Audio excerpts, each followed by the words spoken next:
The air hung thick and greasy over the cobblestones of the market square, a mixture of coal smoke, damp earth, and the sweet, decaying smell of bruised fruit.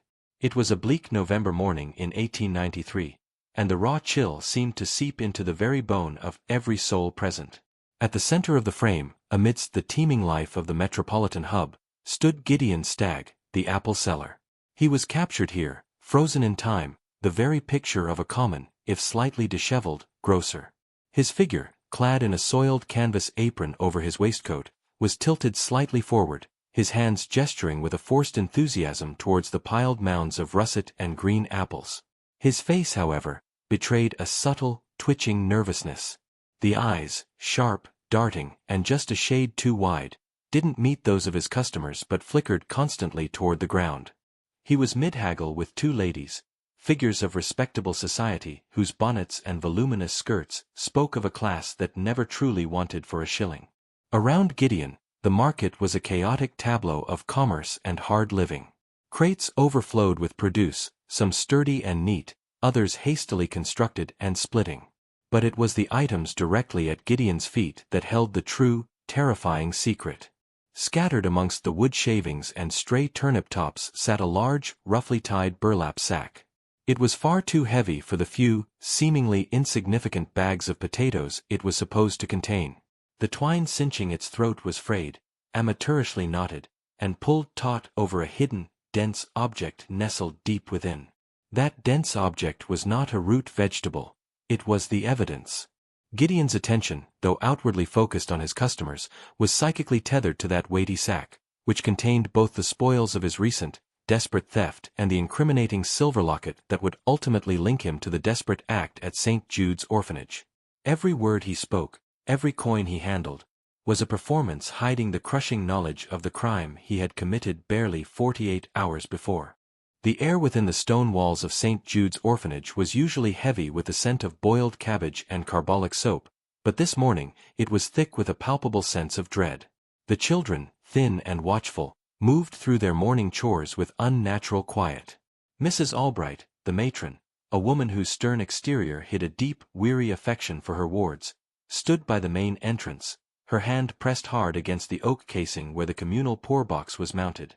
It was empty. The lock hadn't been picked. It had been violently forced open with a heavy implement, leaving a splintered maw of wood where the collection slit had been.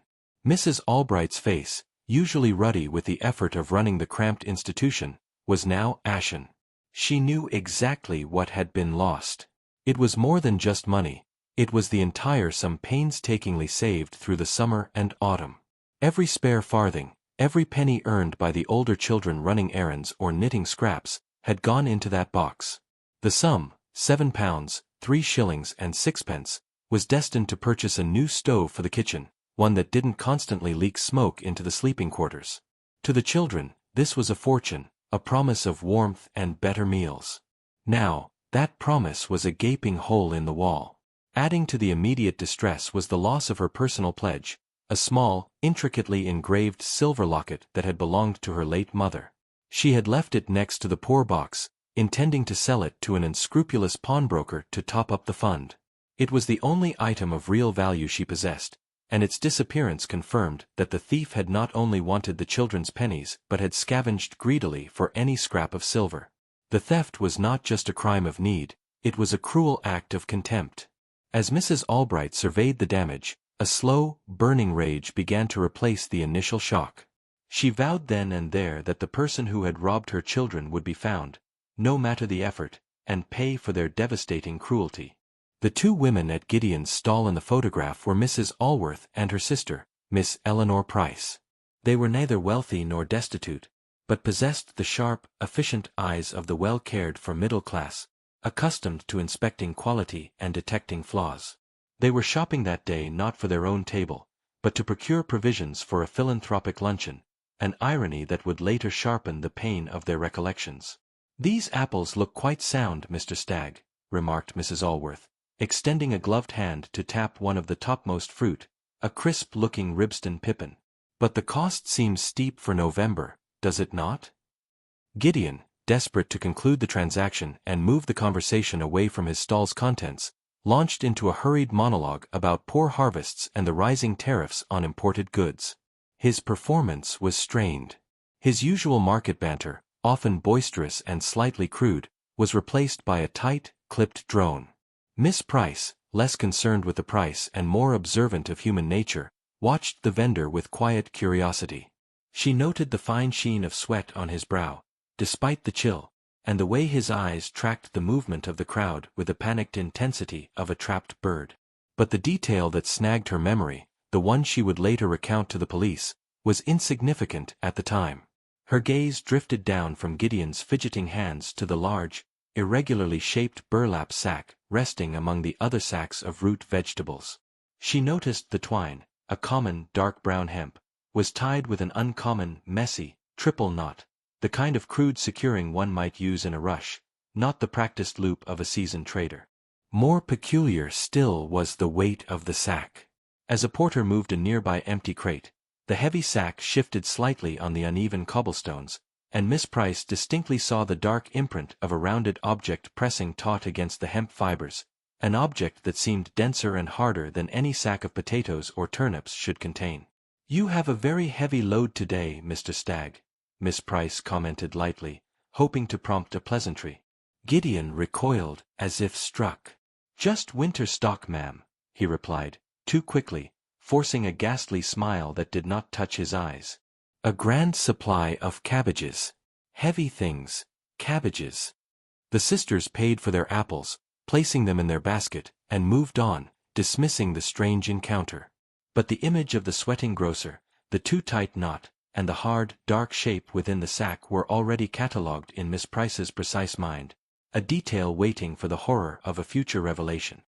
Gideon Stagg's life, like the produce he sold, was rotting from the inside.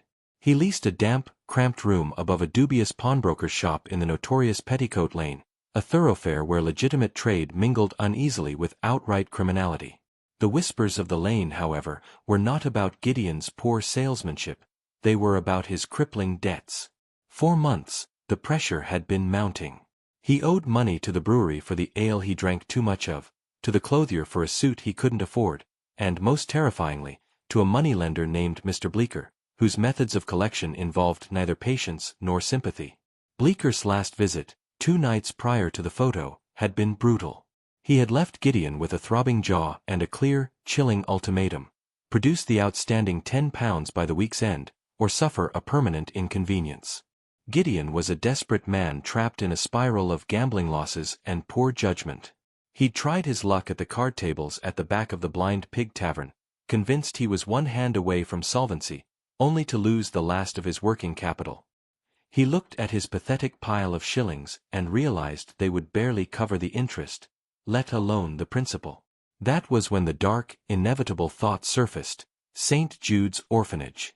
He knew the orphanage's schedule, its lack of security, and, crucially, the matron's habit of loudly discussing the growing poor box fund with market vendors, including Gideon himself.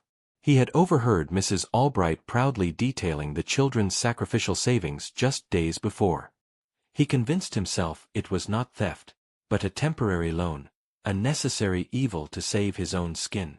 He planned to take the £10 he needed, pay Bleecker, and somehow, improbably, replace the funds later. The justification was thin and brittle, but it was all that separated Gideon from the chilling reality of his looming financial ruin and the desperate, irreversible act he was about to commit. The night Gideon chose for the theft was moonless, shrouded in the low, clinging London fog that seemed to absorb all sound. He moved like a grotesque shadow across the slick, glistening cobblestones towards St. Jude's. The air was bitterly cold, and the few lamps cast sickly yellow halos, making the towering orphanage building appear monstrous and asleep.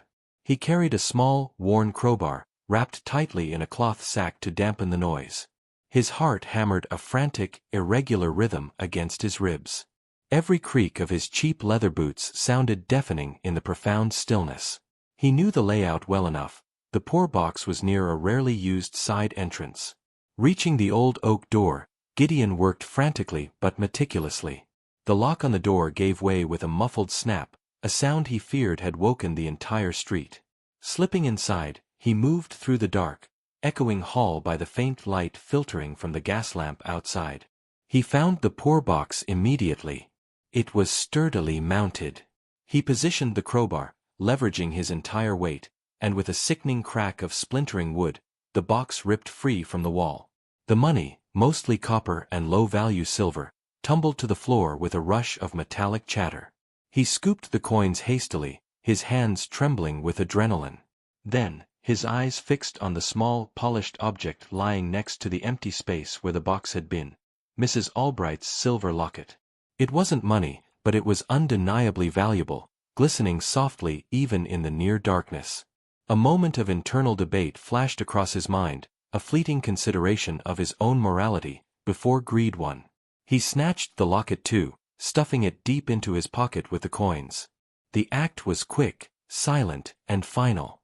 He was no longer just a desperate debtor. He was a common thief, guilty of a cruel, double transgression against both the poor children and the trusting matron. He slipped out, pulling the door shut behind him, leaving only a hole in the wall and the dreadful knowledge of his crime. Gideon returned to his miserable lodging above the pawnbroker's, the weight of the stolen coin burning through his coat pocket.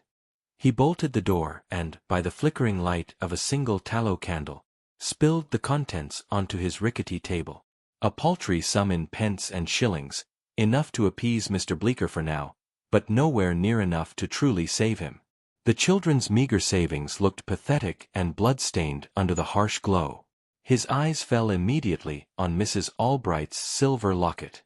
It was a delicate piece, far too refined for the squalor of his room, engraved with a cursive initial, A. This single item was his greatest mistake. The coins were anonymous. This locket was a unique identifier.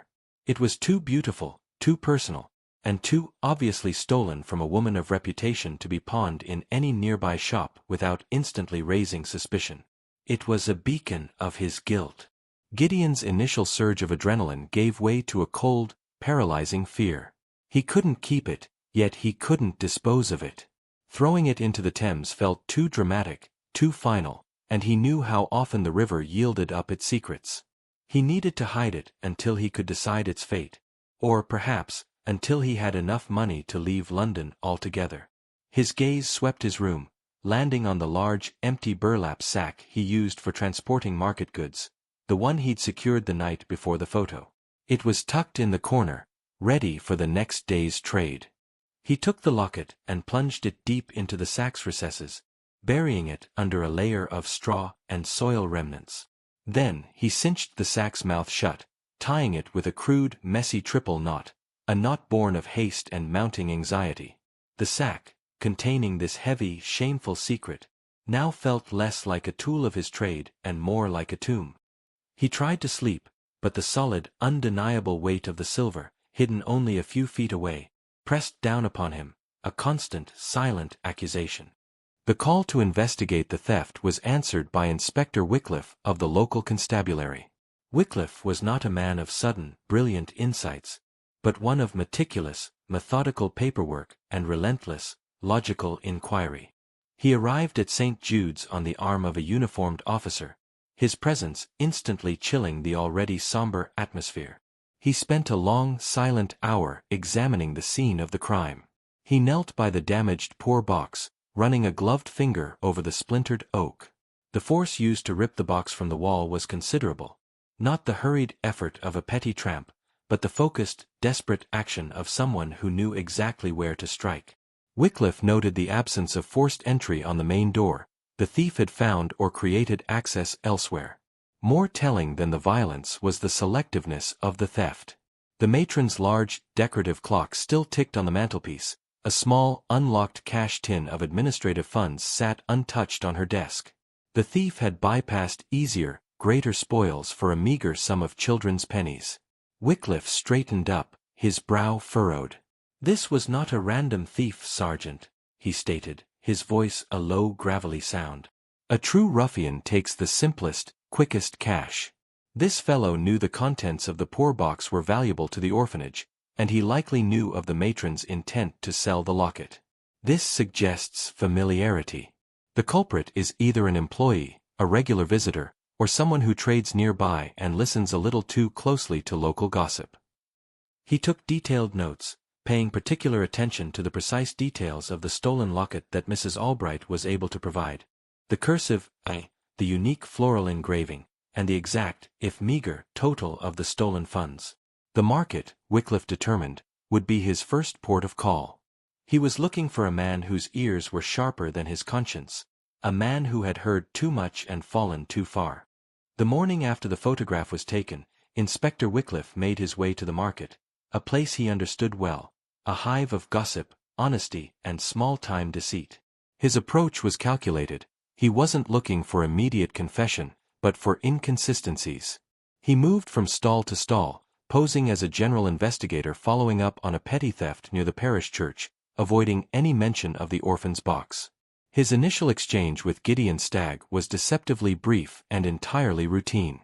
Gideon, though inwardly trembling, had regained a measure of composure after managing to pay off a portion of Mr. Bleeker's debt the previous evening.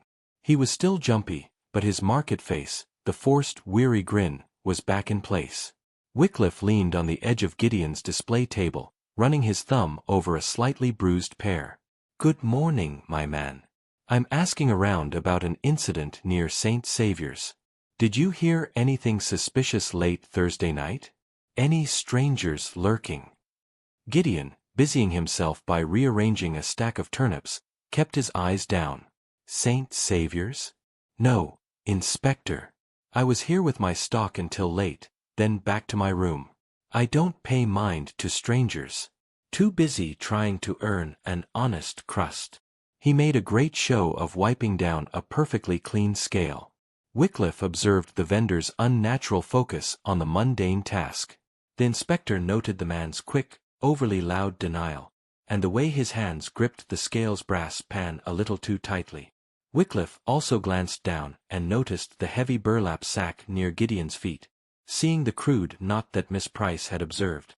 It was an unremarkable detail on its own, but Wycliffe filed it away. He ended the interview politely, thanking Gideon and moving to the next stall. Gideon, relieved at having passed the scrutiny, let out a silent breath. He failed to recognize the danger. Wycliffe hadn't found guilt yet, but he had certainly established a baseline, an unremarkable vendor under slight duress, and he now had a face and a location to revisit when the true evidence surfaced. Gideon had lied, and Wycliffe had taken careful note of the lie. The news of the orphanage theft traveled quickly through the close-knit neighborhood, soon reaching the ears of Mrs. Alworth. She was immediately distraught, realizing that the poor box funds were intended for the very institution she frequently supported.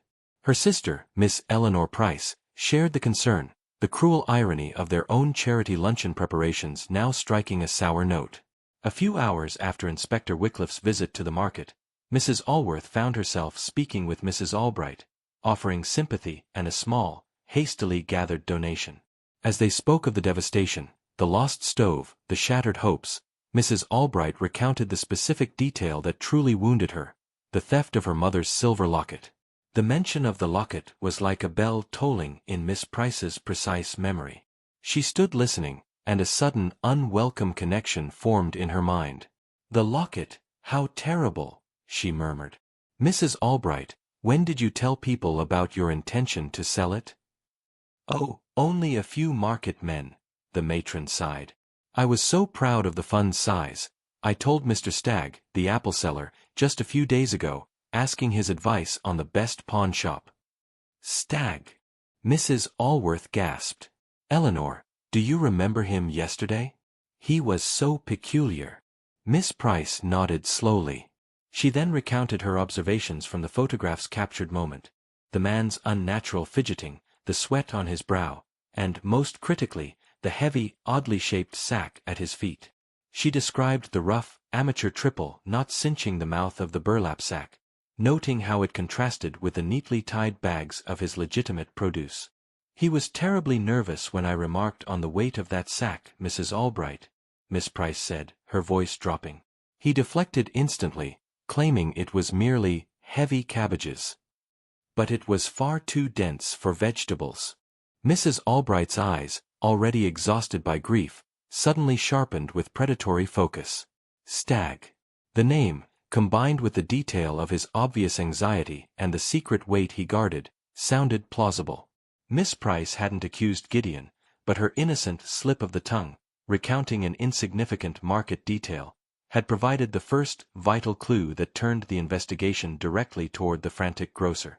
The day after the photograph was taken, and mere hours after Miss Price's conversation with the matron, Gideon Stagg felt the market air growing suddenly toxic.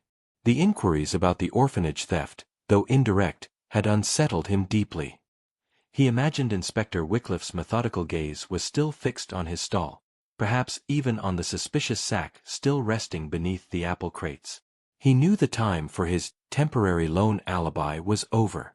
He had to vanish before the investigation, now inevitably circling the market, landed squarely on him. Gideon worked with frantic speed. He started the morning by telling his few neighbors, the flower seller, the fishmonger, that his elderly Aunt Agnes in Portsmouth had suffered a sudden, severe decline. He announced he must leave immediately to tend to her, promising a swift return. The lie was clumsy, yet effective enough for the busy, self-absorbed market community. He began liquidating his entire stock at ruinous prices. Apples, which had been priced so ambitiously for Mrs. Allworth, were now sold for pennies. Turnips, potatoes, and wintergreens were dumped onto a desperate buyer for a fraction of their worth. His stall, usually overflowing, was starkly empty by mid-afternoon. The pace of his transactions was unervingly swift, an anomaly that struck the eye of the butcher across the lane, who noted Gideon's complete lack of haggling, a sure sign, he later mused, that something was profoundly wrong. The money, combined with the stolen orphans' pennies, was enough.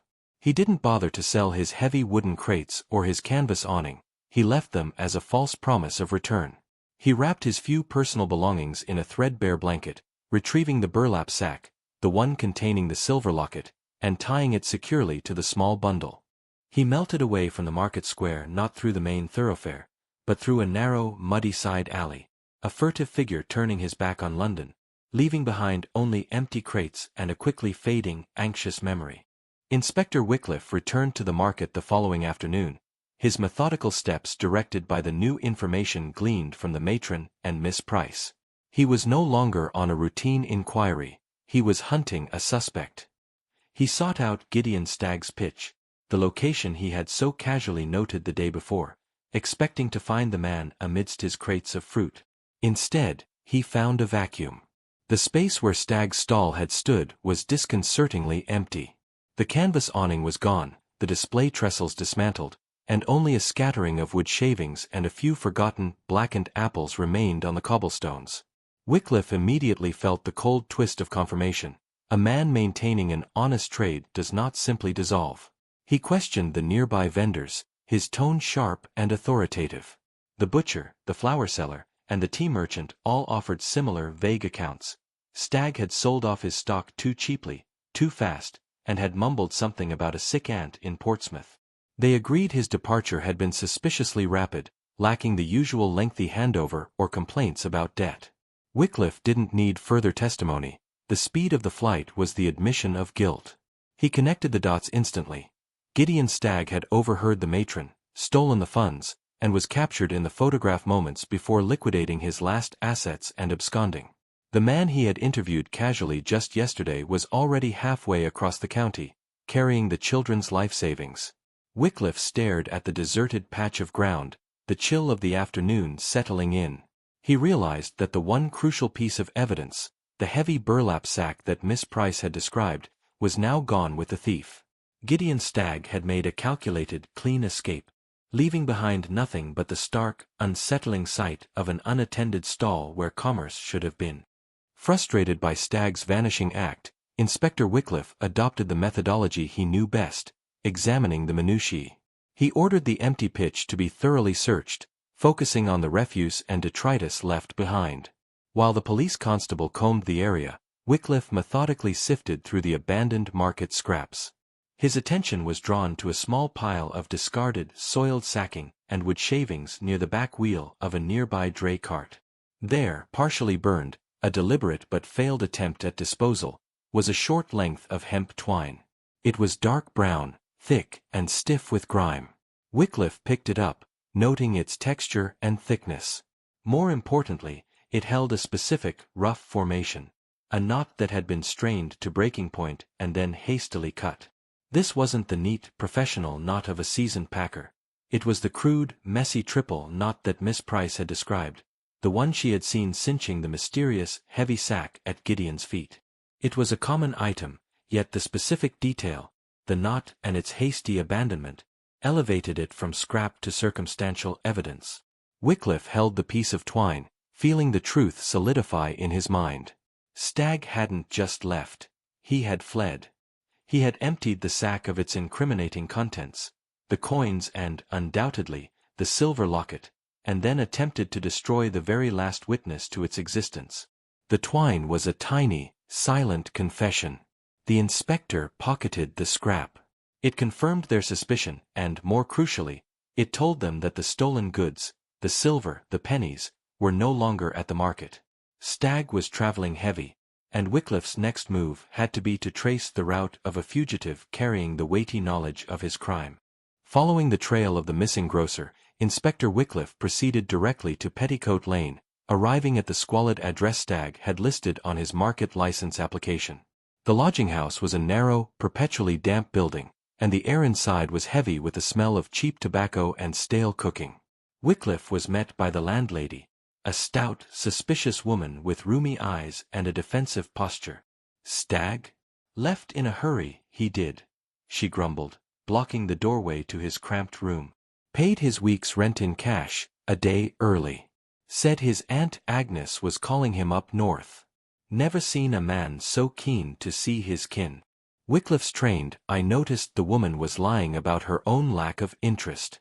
Stagg's sudden solvency and departure had clearly raised her own internal alarm. He produced his warrant and gently pushed past her to inspect the room. It was a miserable, bare space. The mattress was thin, the floorboards rotten, and everything of value, save a cracked basin, was gone.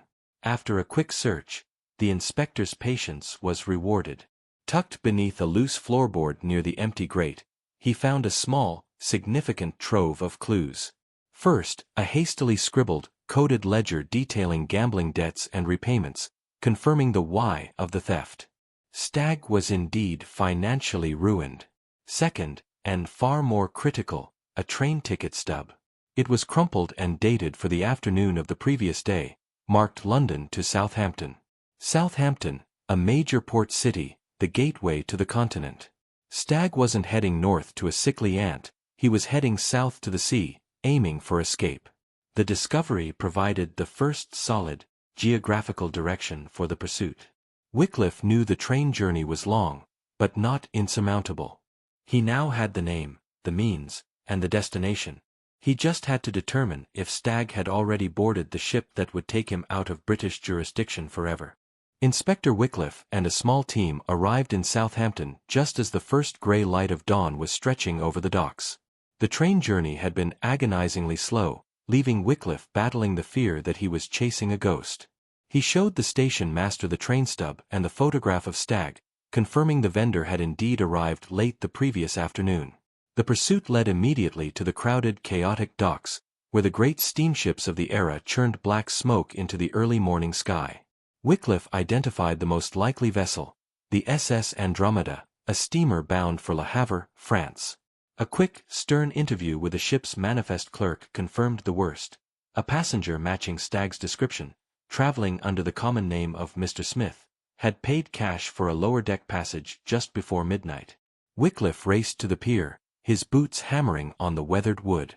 The gangplank was still down, but the ship's horn gave a deep, mournful blast, the final warning.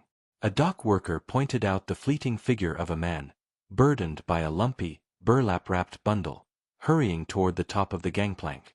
The man had a distinctive apron tied around his waist, hidden beneath a greatcoat. It was Gideon Stagg. "Stop! Police!" Wycliffe bellowed, pushing through a knot of last-minute travelers. Stagg heard the shout. He didn't turn back. Instead, he simply quickened his pace, scrambling up the incline. Just as Wycliffe reached the foot of the ramp, the captain gave the signal, and the deckhands began to haul the gangplank in. Wycliffe lunged, his fingers grasping nothing but the cold wet air where Stagg had stood seconds before. The steamer's great engines rumbled to life. Wycliffe stood defeated on the pier, watching the SS Andromeda glide away, carrying the frantic Grocer and the heavy sack containing the Orphans' pennies and Mrs. Albright's silver locket toward the safety of the continent. It was a harrowing, decisive near-miss. Stagg had secured his freedom by mere seconds. Inspector Wycliffe stood on the pier for a long time, the salt spray mingling with the cold sting of professional failure. The hunt for Gideon Stagg ended there, not with a triumphant capture, but with the silent retreat of a steamer disappearing into the English Channel fog. The case file was formally closed a month later, classified with the grim, Victorian term, fugitive at large. Despite exhaustive inquiries through continental police channels, Stagg was never apprehended. He successfully vanished into the vast, anonymous sprawl of Europe. The Orphans' meager savings, the £7, 3 shillings and 6 pence, were gone forever, along with Mrs. Albright's precious silver locket. The money, Wycliffe surmised, had secured Stagg a new, if shabby, life, a life built entirely on the desperation of children.